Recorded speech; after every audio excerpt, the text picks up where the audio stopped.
പള്ളിപ്പറമ്പിലൂടെ ഒന്ന് നടന്നു നോക്കണം. പച്ച പിടിച്ച മൈലാഞ്ചി ചെടികൾ നമ്മോട് പലതും പറയുന്നുണ്ട്.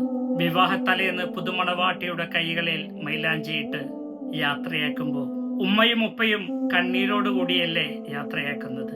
മരിച്ചവൻ അവന്റെ കഫൻ തുണിയിലും മൈലാഞ്ചി വിതറി നിങ്ങൾ എന്നെയും യാത്രയാക്കിയത് കണ്ണീരോട് കൂടിയല്ലേ.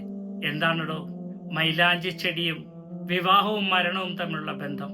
എന്തിനാണടോ വിവാഹത്തലേന്ന് മൈലാഞ്ചിയിട്ട് വിവാഹദിനം തന്റെ പ്രിയപ്പെട്ട ഉമ്മയും ഉപ്പയും സഹോദരങ്ങളും കണ്ണീരോടുകൂടി പ്രിയപ്പെട്ട പൊന്നുമോളെ യാത്രയാക്കുന്നത്, സഹോദരിയെ പറഞ്ഞയക്കുന്നത്? എന്തിനാണടോ മരണശേഷം എന്നെ നിങ്ങൾ കണ്ണീരോടെ യാത്രയാക്കിയത്? രണ്ടും യാത്രയാണ്. ആരോ പറഞ്ഞു കേട്ട കഥകളിലെ ഇതുവരെ അനുഭവിച്ചിട്ടില്ലാത്ത വീട്ടിലെ ജീവിതത്തിലേക്കുള്ള യാത്ര. അതെ, മൈലാഞ്ചി ചെടികൾക്ക് പറയാനുണ്ട്.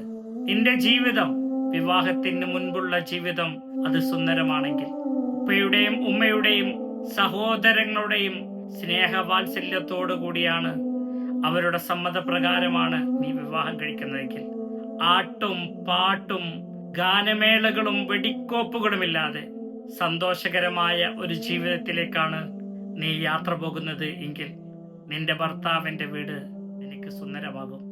നിന്റെ ഇന്നലകളിലെ ജീവിതം അത് ലഹരിയുടേതല്ലെങ്കിൽ പരിശുദ്ധമായ നന്മകളിലൂടെയാണ് നീ നടന്നതെങ്കിൽ നിന്റെ കബറിടത്തിലേക്കുള്ള യാത്രയും സുന്ദരമാകും. മൈലാഞ്ചി ചെടികൾക്ക് ഇനിയും പലതും പറയാനുണ്ട്.